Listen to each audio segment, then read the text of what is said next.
Hello and welcome to the Gooner Talk, back again with you guys for another episode of our Let's Talk Arsenal series, our discussion show in which sometimes we're joined by guests and sometimes we're not, like today, and we're just having a general chat, a discussion, a talk around a topic that is going on in the world of Arsenal. Apologies that there was no 8 a.m. show this morning. I was on the early shifts today, of which I've just, in fact, finished. There's been some interesting stories that have broken throughout the day. Edu breaking his silence, of course. Lee Judges with an exclusive. Who would have thought? Who would have seen the day where Lee Judges is bringing Arsenal exclusive interviews of Edu? Brilliant stuff, Lee. Some really interesting news, as always. But I wanted to kind of talk about and angle today's discussion towards a topic which keeps on coming up. You know, obviously we get into quite a lot of discussion, debates, and back and forths around Arsenal and specifically Arsenal's transfer policy, Mikel Arteta. All of these things come up quite a lot and quite heavily. And I get really frustrated at times when there are very clear misconceptions about certain arguments, or when I'm in a debate with someone and they put forward a point of view and I'm like, where on earth has that come from? Like, it doesn't sound right at all. Could you give me an example? And often that leads to either no response or it turns out that there was no example. And one of the biggest things and misconceptions about Mikel Arteta's tenure has been based around this idea that Mikel Arteta will only sign players that want to join Arsenal. And the reason why this misconception exists is because of an interview between Ian Wright and Mikel Arteta during lockdown in 2020, all the way back then. So we're talking now more than 2 years ago at this point. The interview was done through Adidas. I've left a link to the whole interview in today's video description. In fact, the link, if you click it, will take you straight to the point in the video that we're talking about for today's video.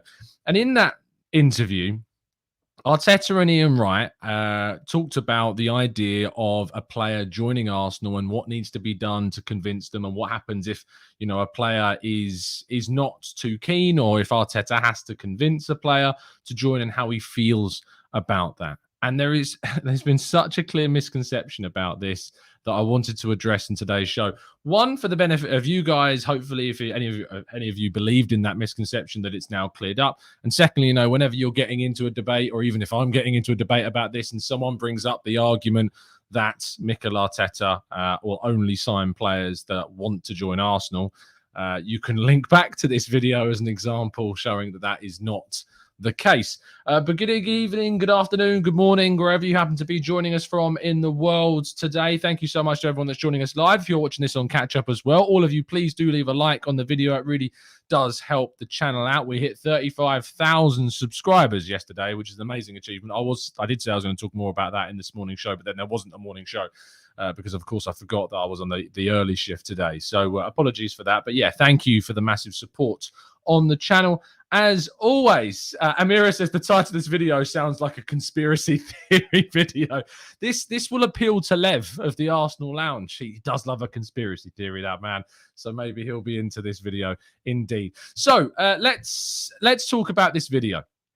So the video obviously is taken. In fact, it's probably easier if I get up because you don't have to stare at my face the entire time. I'll throw up the thumbnail for today's video on the screen. But this whole interview was conducted, as I say, over on the Adidas YouTube page, where Ian Wright was doing some work for Adidas over the lockdown period. And in this interview, and the image that you're seeing on the screen is the actual, it's a clip from the interview. And I said, if you want to go and watch it, you click the link in the description. It'll take you there. And basically, I'll read you the quotes of what was said during the interview. So Arteta was basically asked about, he has insisted that it should not take much in terms of convincing players to join or stay with Arsenal. Arteta said, the moment we mention Arsenal, Ian, you know what it means around the world. Everybody wants to come here, and we have a really clear idea of what we are. Now, just before we go any further, we're obviously going to break through these quotes. I don't agree with Arteta in this case. I don't agree with those words. He says, everybody wants to come here. That's clearly not the case. I think they had the real reality of that, of Dusan Vlahovic in January. Vlahovic did not want to come to Arsenal. They tried their best to convince him. He wasn't keen. didn't want to come to Arsenal, had his heart set on Juventus. And, Rafinha is probably the modern example of this, heart set on Barcelona. Sure, there was some willingness from the player to be open to the idea of coming to Arsenal, but Barcelona were the player's preference. So I don't agree with Arteta. Now, one of the things that we should say is this interview was conducted, as I said, more than 2 years ago. So do keep that in mind as we're reading through these comments. Continuing onwards, he says, it doesn't need much convincing. And if they do, for me, it's not a good starting point. If I have to convince a player to stay or join us to Arsenal, he grimaces, it holds me back a little bit. It has to be, what do we have to do? I want to play for that club and represent exactly the values, the style of play that I want. That's the kind of emotion I want to hear at the start. And the same with the players that are here. Once you finish, what are the feelings you have towards the club? That's what really interests me. Now, the key point of this interview to focus on is obviously the part where he talks about convincing a player if he's ever in discussions. Now, when this interview took place, Arteta had been in the job looking at this 6 months. Joined in December of 2019. The interview was conducted in May of 2020. And in this interview, the time is important because that summer window that we're about to go into, he hasn't signed any players at this point beyond Cedric on loan and Marie on loan. Now, in the summer of 2020, that's the summer that we signed Willian, we signed Cedric and Marie on permanent deals, and we signed Gabriel Magalhaes and Thomas Partey. Now, obviously, it's been a long time since then. Plenty of transfer windows have come and gone since the time this interview was done. And Arteta has changed as a coach. Arteta has made a lot of mistakes as a coach, personally on the field with players and off the field with players in interviews, made plenty of errors. And I think that the words are taken literally and applied in certain debates nowadays that aren't relative. But the biggest misconception about this whole interview is the fact that some feel that this reveals that Arteta will not sign a player if they are not convinced about joining Arsenal. And this is simply not true for 2 reasons. The first of all, he doesn't say that.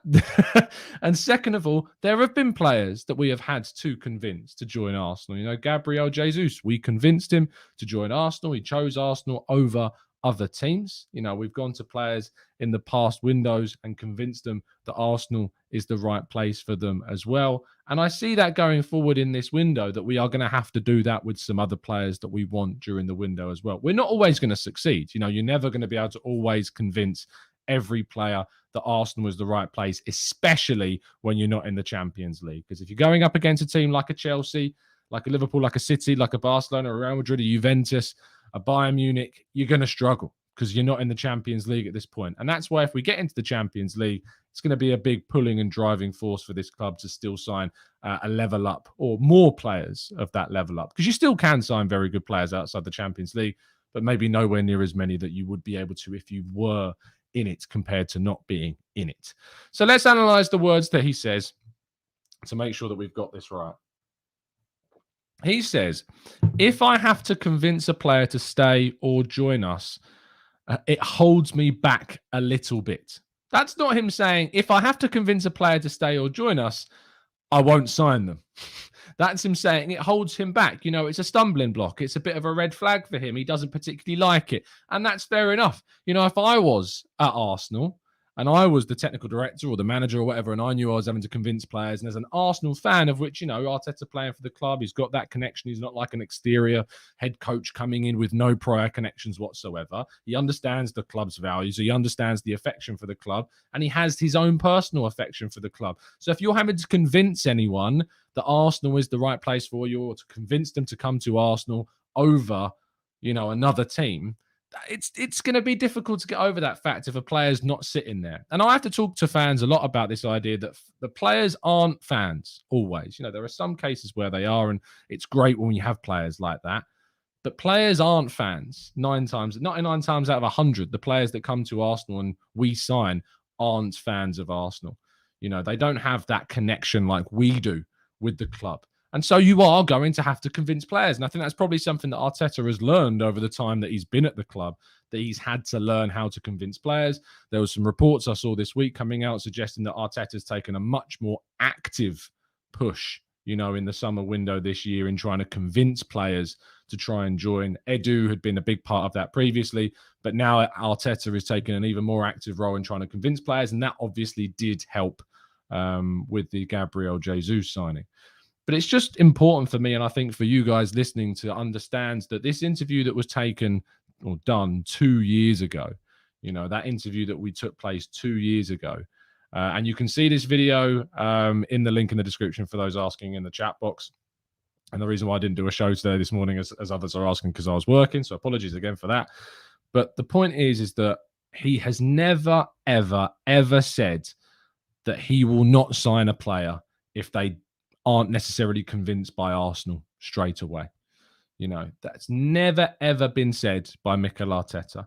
And it's a misconception that I see said so often in debates about the manager, in debates about the transfer window. It's just not true. As the famous meme goes, it's just wrong. It's just not true.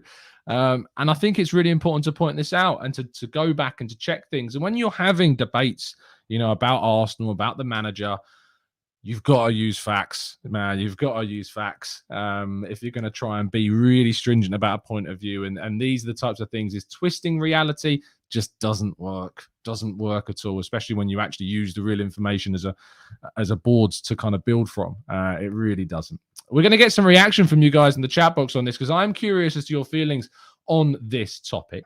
Rancid Pumpkin says, of course you have to convince players to join, but I think this is nothing extraordinary. I don't know why I struggle with that word so much.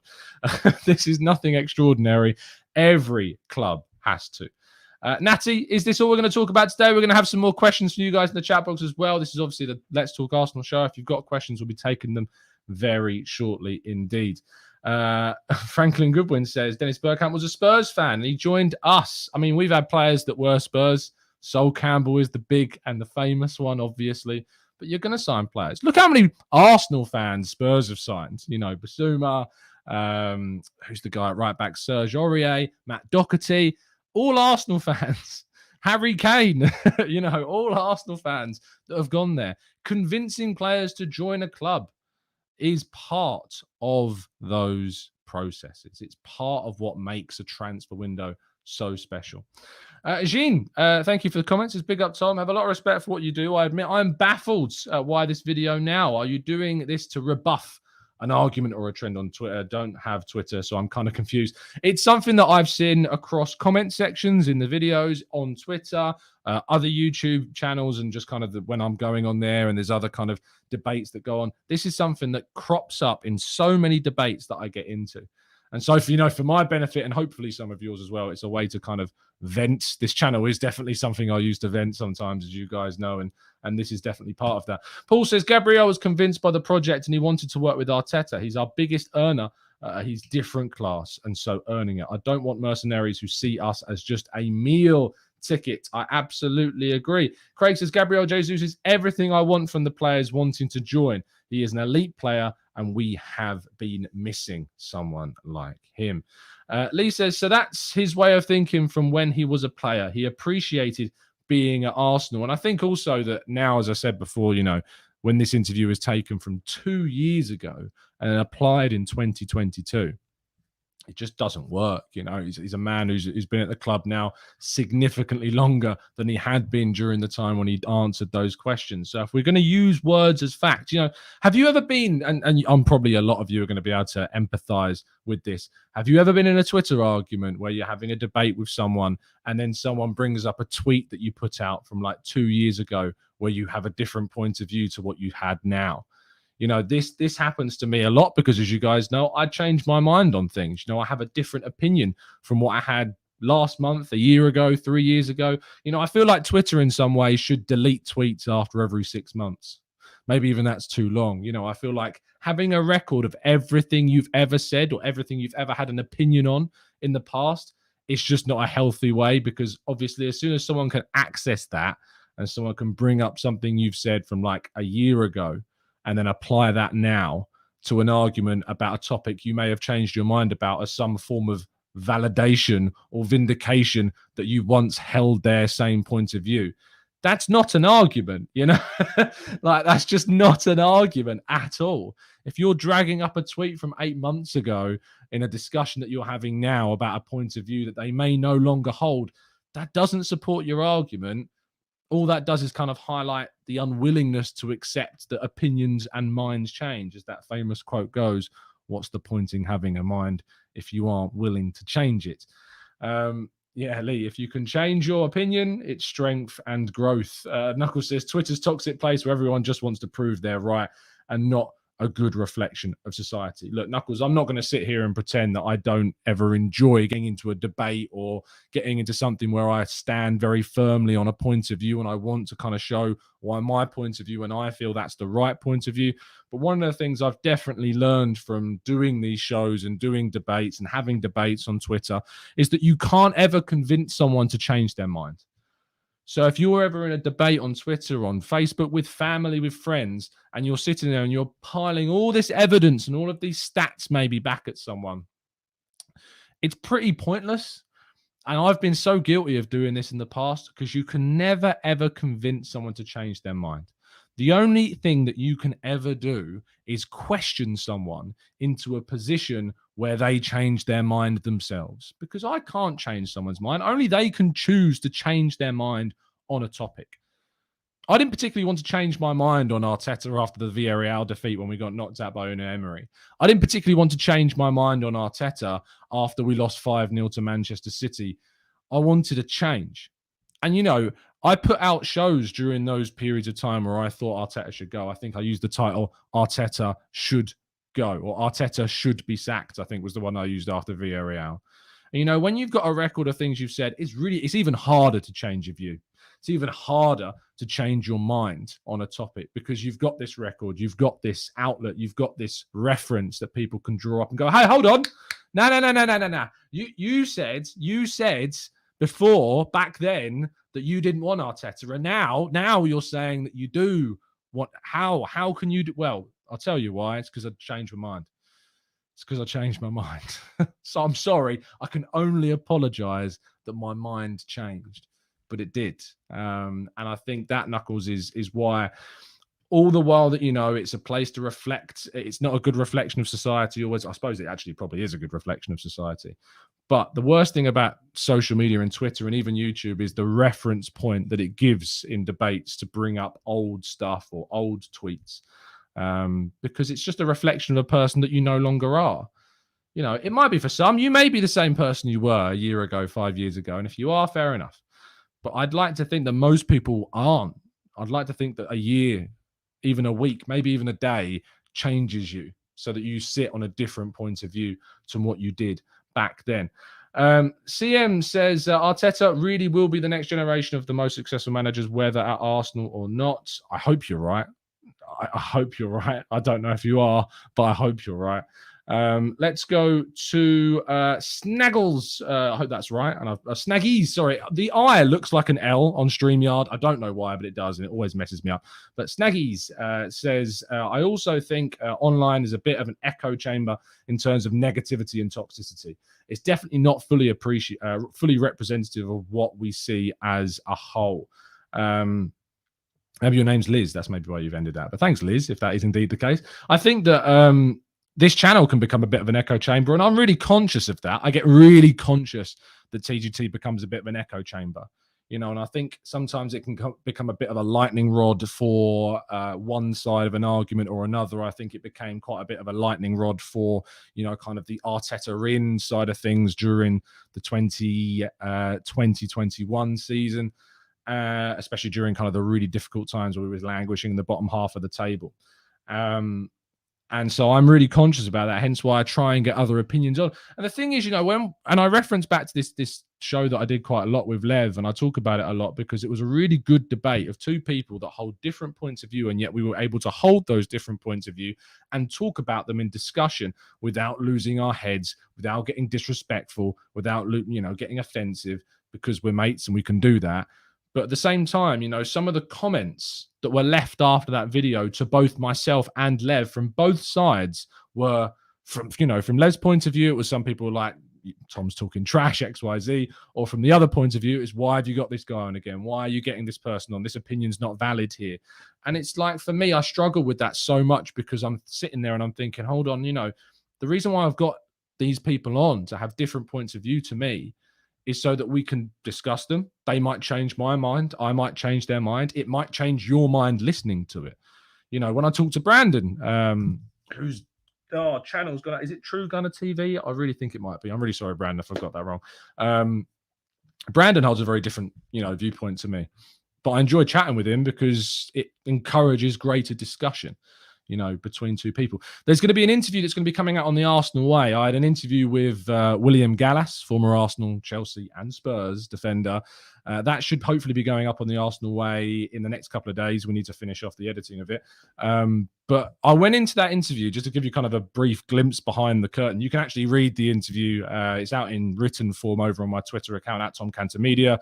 I've retweeted it at the Gooner Talk TV on Twitter as well. And it's obviously on the football.london website. If you type in Tom Canton football.london, it'll come up on my profile. So, yeah, I interviewed Gallas and, I went into that interview with obviously prepared questions. And I was ready with what I was going to ask. And I was going to ask him about, the defensive side of the game, a bit about Saliba, a bit about kind of where he sees the transfer window and next season. Because you want to try and maximize to get some really interesting discussion. And I went in and none of that happened. None of what I prepared happened. And, sometimes some people might say, well, that's terrible. Like, if you're interviewing someone, you should be in control of the debate. You should be in control of the interview as the interviewer. And I slightly disagree with that. I think that you need to have a one-handed hold on an interview, but never two. You should always have one hand on the interview. But if you've got two hands on the interview, and this is the weirdest analogy I might even use on the channel, I don't think you're enabling the person you're talking to enough freedom. And so with that one-handed hold on this interview, Gallas hit me with this question right at the start was, what's your expectation for Arsenal? And obviously I go in to explain about where my head's at and, we need to progress, we need to move forwards. And he held a very different point of view to me. And as you will see when the interview comes out, we don't agree and we go back and forth. And I ask him some questions and he asks me some questions. And, it doesn't get heated, but it gets, you can tell that it's two people that are very passionate about the viewpoints they hold and that they aren't deviating from it come the end. And at the end of the interview, spoiler alert, we didn't agree. It was an agree to disagree situation. But it was a really interesting conversation. But if we didn't hold those different points of views, that invigorating discussion never happens. So that's why it's really important that these different points of view exist. But even then, obviously Gallas was a player that left Arsenal, went to Tottenham and, also had the captaincy stripped from him at Arsenal. And that leads to a certain point of view. But it was amazing some of the replies to the tweets I got when I put the interview out. People that didn't read the interview and just left a rude response or a mean response. Sometimes you do have to detach yourself from the fact that you're an Arsenal fan. Yes, it's someone that left, but hold on, let's just hear what this person's got to say before I start bashing them and listening to what they've got to say before doing that. So yeah, that'll be out on the Arsenal Way in the next, I would hope, 48 hours or so. Maybe no promises because the boys have got a lot of work on their hands. So hopefully it comes out very soon. Ola Donkey says changing your mind means you're capable of re-adapting. Does that know what that means? Or readapting? Readapting. Maybe just adapting would work. But yeah, adapting is definitely something that you need to be able to pivot on social media as well. Let's go to Paul, who says, we all believe we are experts, but none of us actually are. It's very true. That's why kind of the whole TGT expert members is a little bit of a cynical play on words. Opinions are just that. Opinions are all valid and they can't all be correct all of the time.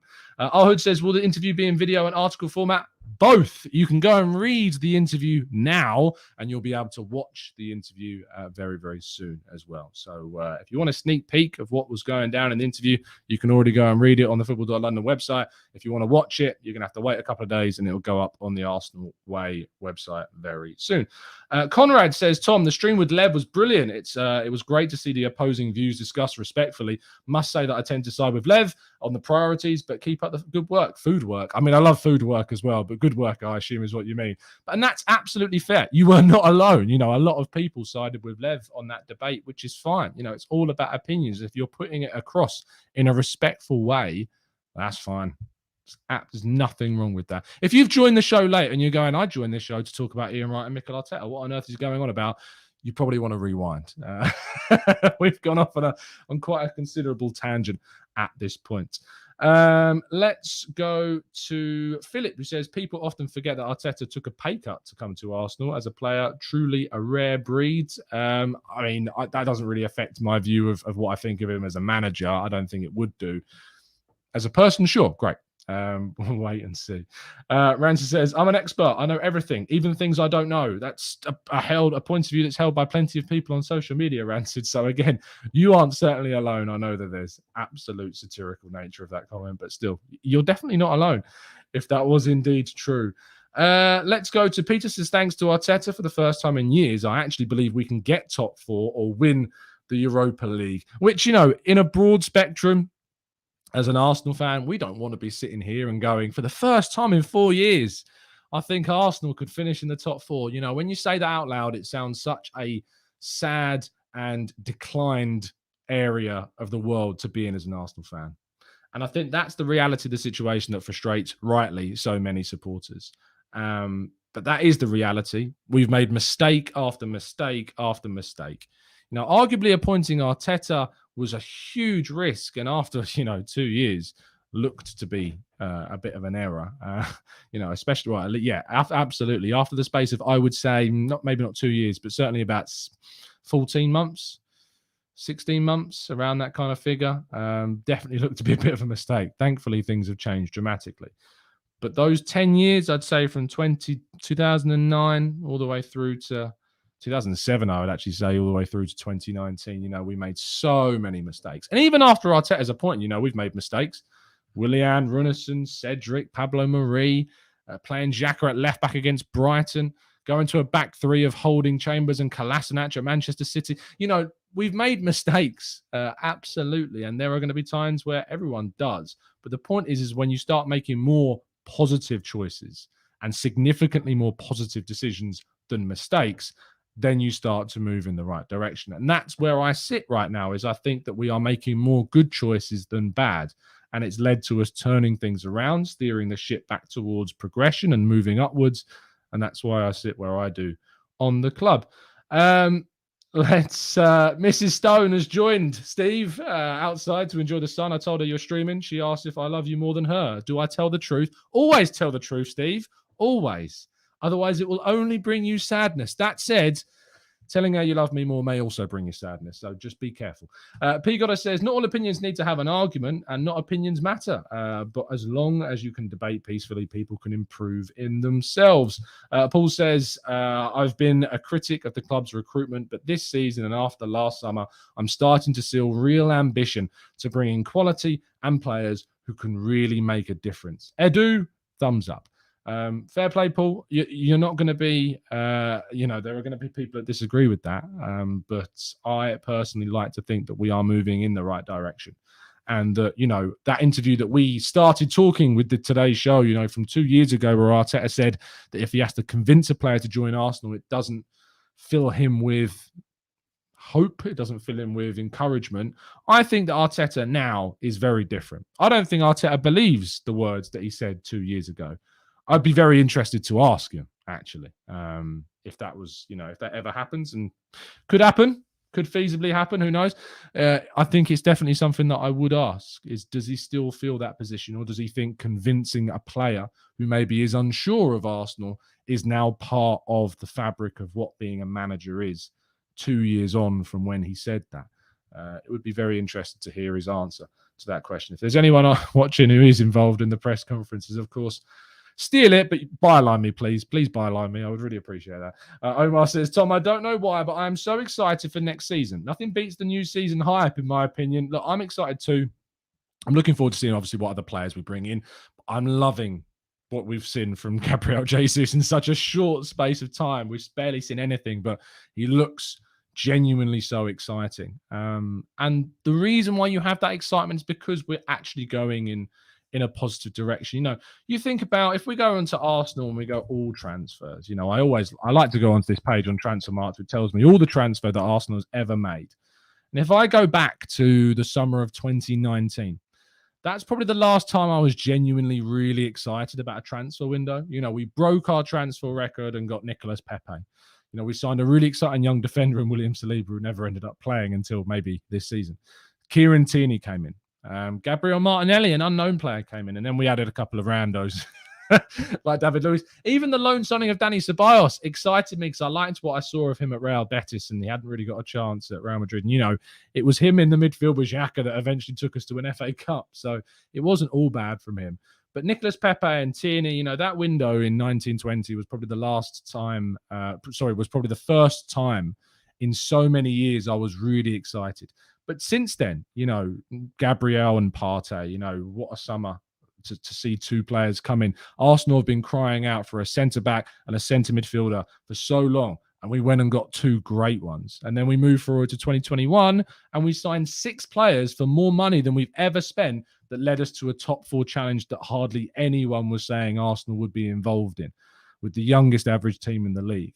But you go before 2019, and, Emery's first year, Torreira, Leno, Socrates, Guendouzi, Lichtsteiner, we spent 72 million pounds in that window. And whilst Torreira was pretty unknown and came in and started well, that trailed off. Leno wasn't even starting when he came in over Petr Cech and didn't end the season as a starter either.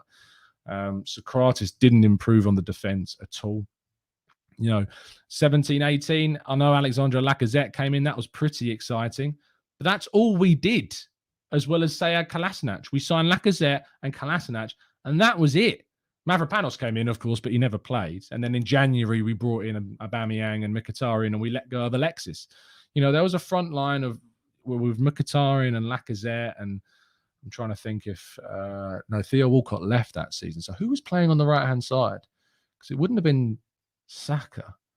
Who was playing on the right during that? That's a really interesting... Alex Iwobi, I guess? Probably Alex Iwobi was playing in a front three of Mkhitaryan, Aubameyang, and Iwobi, or Aubameyang, Lacazette, and Mkhitaryan. And before that, it would have been Lacazette, Alexis, and Iwobi as a front three. Wow. That's crazy, isn't it? Thinking going back to that. You go back to, 2016?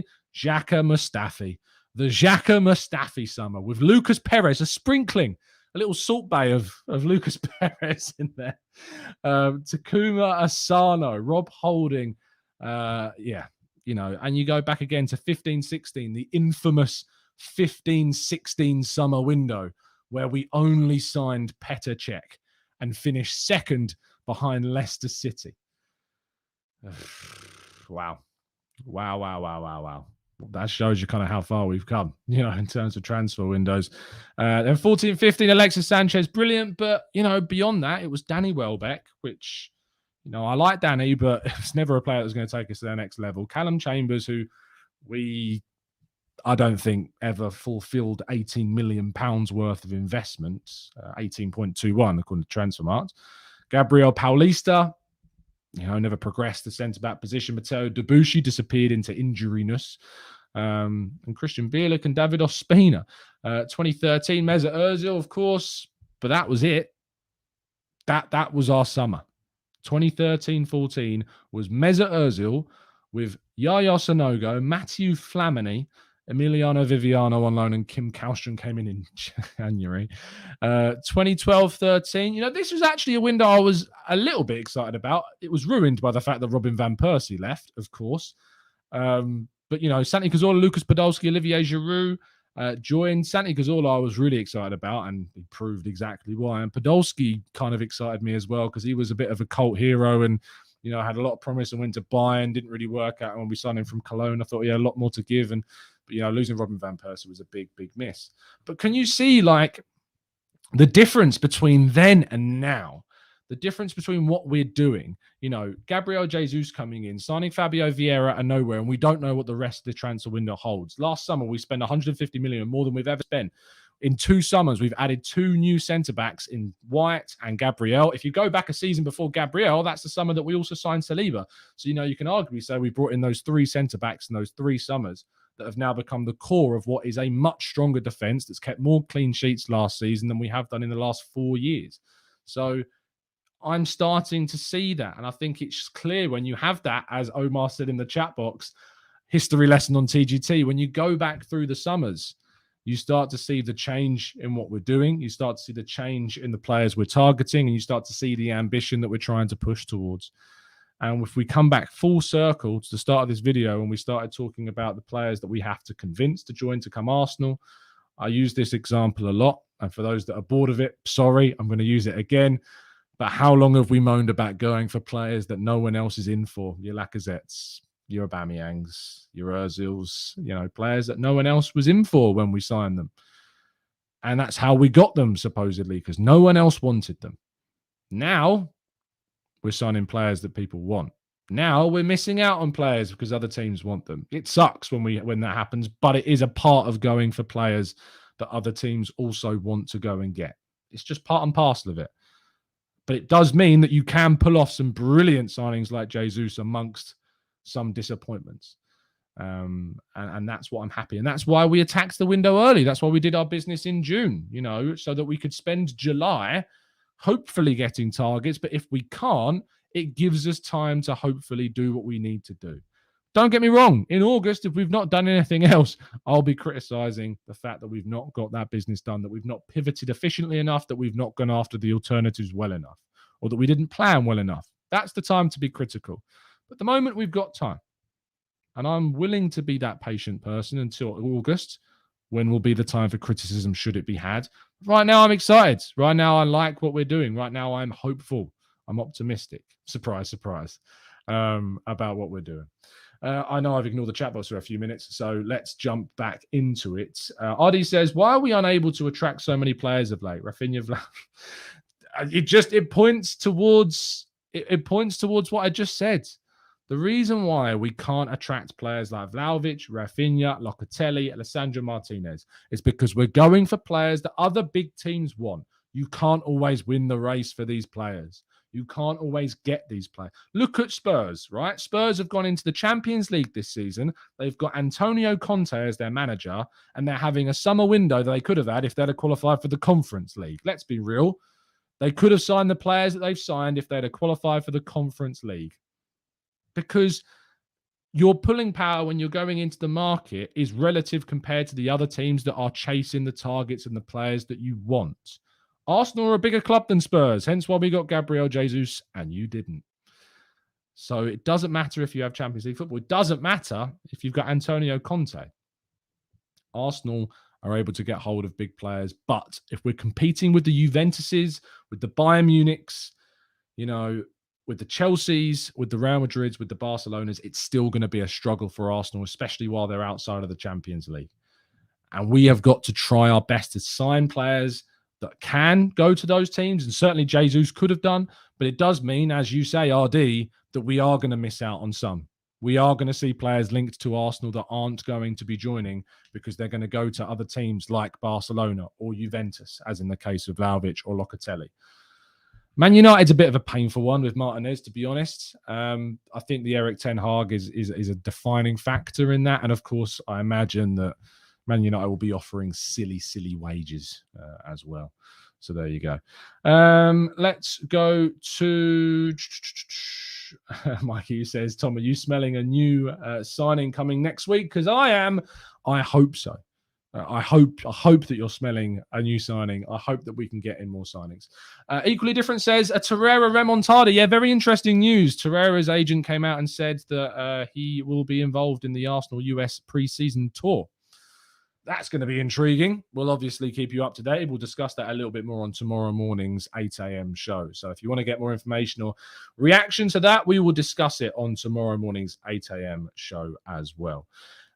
Let's go to Steve, who says we're in the middle of a rebuild, which is outside of the Champions League, and we still got Jesus. Byron says, I can't wait to hear from the fans singing Vieira. Whoa, Vieira. Oh, he comes from Portugal. He's only 5 foot tall. I love that. Brilliant. Yeah. I just hearing that song back in the Emirates. Wow. Back at Arsenal. Vieira never even played at the Emirates, left in 2005 far too early. Again, I suppose that was a time we lost him to Juventus. That was the first big sign of the Arsenal crumble, I suppose, is when Vieira left for Juve in 2005. And yeah, we're going to hear Vieira for the first time for an actual player. I know, of course, we've heard it for when he's returned as a manager and just because it's a great song, but we actually might hear that song for a player at Arsenal, which is going to be interesting indeed. Michael says, out of all the top 6 clubs in the Prem, would you say we have the strongest academy to the first team process? No, I wouldn't. We have a very good academy. We have a lot of talent coming through. But Manchester City and Chelsea's are very, very, very good. Very, very, very good. And they have got some special talent coming through. As we know, Man City have invested a humongous amount of money into their academy and also relationships with clubs all the way around the world with the City Football Group. So I would say we're probably third, Michael. I do think we're above Liverpool. I do think we're above Spurs and Man United. But I think that Chelsea and Man City are probably just that bit ahead of us. Man City especially, that's why they absolutely boss, the under-23s league. They absolutely boss it. Let's go to... For those asking questions about speculation, I'm not answering that. You should know that by now. Hood says, Tom, will we see a Hugh Wizzy collab watch along again this season? Probably not a watch along. I'd love to have a chat with Hugh again, but he's a very busy man. I listened to his show the other day when he said he watched the tactical breakdown on Jagrova. Yeah, look, I think that he's got a lot of promise, and I know it's frustrating seeing us go from Rafinha to Jagrova. I know that's annoying, and I completely empathise with it. But I'm doing what I got to do, Hugh. You got to educate. You got to educate the people with who these players are. Freddie says, which Arsenal player do you think will surprise you the most this season? Probably Fabio Vieira, because I don't know much about him at all. So I'm hoping it's him. If not him, then Marquinhos again, because I don't know much about him. If not him, then maybe William Saliba. Maybe it's not going to be a surprise, but I can't wait to see William Saliba in an Arsenal shirt. I tell you what, that's probably the highlight of the US tour is seeing him come back. He's meant to come back on Monday, as I'm told, so hopefully he should be back for then. Philip says, I would be happy to see Vieira and Marquinhos on the right, redeploying the transfer funds to the defensive mid and centre mid position. I agree with you, Philip. For me, centre mid is the absolute priority now, between now and the end of the window. Omar says, will you change your mind on Houssem Aouar? No. Simple as that. If he has a great season, sure. But the thing is, I think has he got a year left, 2 years left on his contract? If he has a great season, he can prove me wrong. I can change my mind. That's what this whole show's been about, changing our minds. But all right now, not a chance right now at all. Let's go. Sorry, 2 seconds. Oh, I need that drink. Jesus, that's a lot of talking without. A lot of talking as well without actually having a drink. Now I'm sorry, I'm gonna butcher the pronunciation, but as it has been pointed out in the chat, and I did actually mean to say this at the start of the show, but those that are all celebrating Eid, I hope you have a fantastic day and enjoy yourselves. I saw a couple of comments pointing that out, and I meant to address it, but I was in full flow. I hope I haven't butchered the pronunciation either, but I hope you're enjoying your day. Lee says, from watching the game yesterday, it seems like Arsenal's attack is more fluid and drilled. I mean, from watching the first half, Lee, I wouldn't agree with you. The first half, it was actually rather sluggish and poor. So yeah, I didn't enjoy the first half, but the second half, it was night and day. It was absolutely brilliant. Eid, thank you. Sorry, thank you for those that are correcting me in the chat box. Have a brilliant Eid. I hope you have a great day. Let's go to Craig, who says, Tom, Marquinhos looked so good in Germany, way ahead of Pepe and Nelson. Those Brazilians' press was special. And obviously, this is something that Arteta wants. This is something that he wants from his team. Team players that are going to press, players that are going to give you full tilt, full time, full energy all throughout the game. And I think we saw that. And I'm looking forward to seeing more of that as well. Let's go to JSN Kukla, who says, first point, post in the chat, I'm here because of the common sense approach you keep. Keep up the optimism with the reality-based explanations. Thanks, mate. That's really kind of you. And I promise I didn't pick that just because you said that. I just literally look at the chat and click a comment after I've vetted it. That's all I can do. Equally different says, no way we get Awar. We don't sign Mavericks. Do we not sign Mavericks? I mean, under Arteta, have we signed players that are what we would describe as Mavericks? Let's have a quick check. So now I have to remind myself of players. I don't look at anyone of last summer as a particular Maverick. I don't look at anyone the season before either as a particular Maverick. The season before that, you know, Arteta wasn't here, so we can't start judging. But maybe we don't sign these types of Mavericks anymore at all. And I think that if a Maverick is Houssem Aouar, I don't really want a Maverick. You know, if that's what the definition of a Maverick is, if it's Houssem Aouar, I'm not fussed that we don't sign Mavericks, to be honest. So there you go.